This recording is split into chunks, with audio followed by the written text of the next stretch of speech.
Hi, welcome to Rose Squad Reviews. I'm Melanie, and today we're going to be talking about a book that I will be surprised if any of you have ever heard of. However, it's an old family favorite of mine, so I'm really excited to get to talk about it. And this book is, I have it right here actually, so this is Taash and the Jesters by,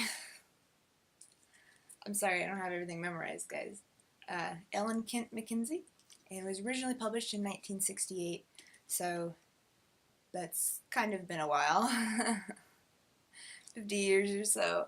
But I think it's an enduring book and it's really good, and I've enjoyed reading it growing up, and I'm excited to talk about it. And we have kind of a three-part video series about it, sort of. And I can say this because it's already been filmed, which has been an adventure because it was filmed completely out of order. So this is the first part. The second part, I'm going to be reviewing the sequel, and then the third part, we're going to actually get into, well, it's not really connected. It's just kind of, I'm connecting it because I'm like, I'm going to be like tagging this video in it and referencing back a little bit to this book.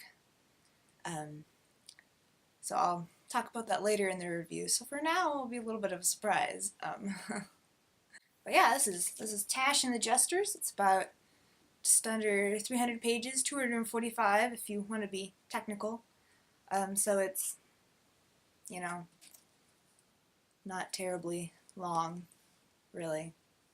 So as the title implies, Taash is your main character. I don't know if that's how you pronounce it, but that's how I'm pronouncing it because, let's be honest, whenever we're reading things just kind of go a certain way in our head, and then it just stays that way, no matter what anyone tries to convince us otherwise. So, Taash is your main character. He's an orphan and he doesn't really have any idea of what his origins are, who his parents are, where he came from, etc. He inadvertently stumbles upon a plan to overthrow the kingdom using the young prince, and he decides that, he's there, no one else is going to do anything, so he better do something about it. And he saves the prince and has to keep him safe and return him back to his home safely, while, keeping, making sure nobody finds out, and also kind of, finding out who he is. So Taash is about 12 years old, and even though there is that kind of age gap, like, I'm not 12 anymore. I probably read this book when I was 12, though. But now I have this interesting dynamic of, like, I read this book when I was younger, but now I'm reading it again. And I would say that his character is still relatable. It's not like there's this obvious age gap of him being like this kid. He still feels like a kid. He's written like a kid, which is great, because that'd be weird if he was like a complete and total adult. But I am able, as an adult, to relate to him. Also, while we're on the topic of characters, I just wanted to mention I enjoyed the contrasts of the two jesters, because this is called Taash and the Jesters. Those are Piff and Kashka, and just kind of how they interplay with the story. Kashka's my favorite, I'm going to be honest, but the pacing of the plot is well done, I'd have to say. It's quick and varied enough that the reader is interested and keeps that interest.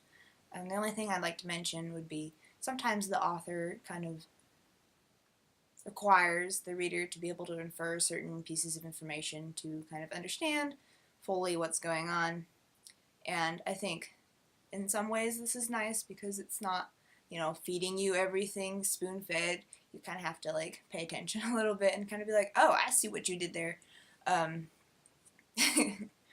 but to some younger audiences, such as myself, when I first read this book, I didn't quite catch on to everything, so it kind of took a couple readings over to be like, okay, I know what happens here, but like, oh, that's, okay, I see what they did there now.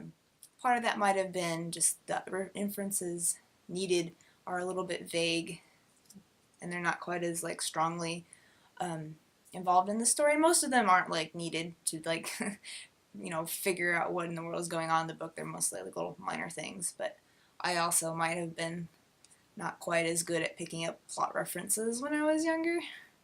Plot twists kind of went whoop. You thought there were foreshadowing there. I did not get that at all when I was a kid, so that might have been my own fault. But even just kind of reading through, I did kind of have a little bit of rough spots. even now that I am no longer a kid, and hopefully a whole lot more able to understand things better. Speaking of which, the ending came as kind of a surprise to me. Those of you who are a little bit more adept at picking up foreshadowing than, say, 12-year-old Melanie, will probably be able to figure it out. Which isn't a bad thing, because then that makes you feel more involved in the story, and you're just like, oh, you know, I thought that's what's going to happen. Okay, cool. Okay, this is the good part. Well, not really the good part, because I'm putting this off to a later video. Things to watch for section is kind of something that we do here, and the reason for that is going to be explained a little bit more as well in the third video, because I've already filmed it. Would you look at that? I don't know if I'm just really prepared or I just procrastinate on certain things. You can decide. But there is some witchcraft in this video, in this book. And there's kind of the dynamic of there's a good witch and a bad witch, and kind of like the way that plays out. It's kind of like, is that okay? Is this something I should read because it has that dynamic? So those are some kind of questions that I was thinking about as I read this book. I'm not going to delve too much into like, what should Christians think about witchcraft and magic and literature and movies and jazz? Because that's what we're going to talk about in the part 3 of this series. It won't really be titled as part 3, I'm just letting you know, because I'm like, it's coming. It's been filmed. I will edit it eventually. So look forward to that, and I'm just letting you know that that is an element in the book here. Cool.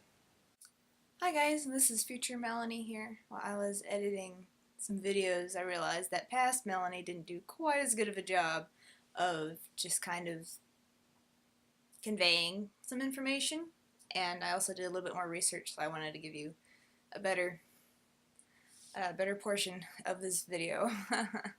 So I'm going to be talking to you about other media and just kind of related things going on and the author of this book series.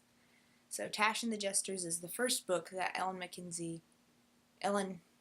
Kent McKenzie, yes, published, and that was like in 1968. And she's since written other books, including kind of extending on the series and other books that are based in that world, and then just other, you know, kind of fantasy children's books and whatnot. And so one of the books that she wrote I'm going to be talking about soon, and that is a prequel to this book. It's called Kashka, and that's kind of like explaining things that happened before and all that fun stuff. It's going to be great. I'm excited for that video. Yay! I think that's everything I needed to tell you. I don't remember where past Melanie went in the video after this. I think this might be kind of like the end of the video. So I'm gonna sign off here, and if I don't know what's gonna happen. This might just be the end of the video. And if it is, I hope you enjoyed watching, and I hope to see you next time. Bye.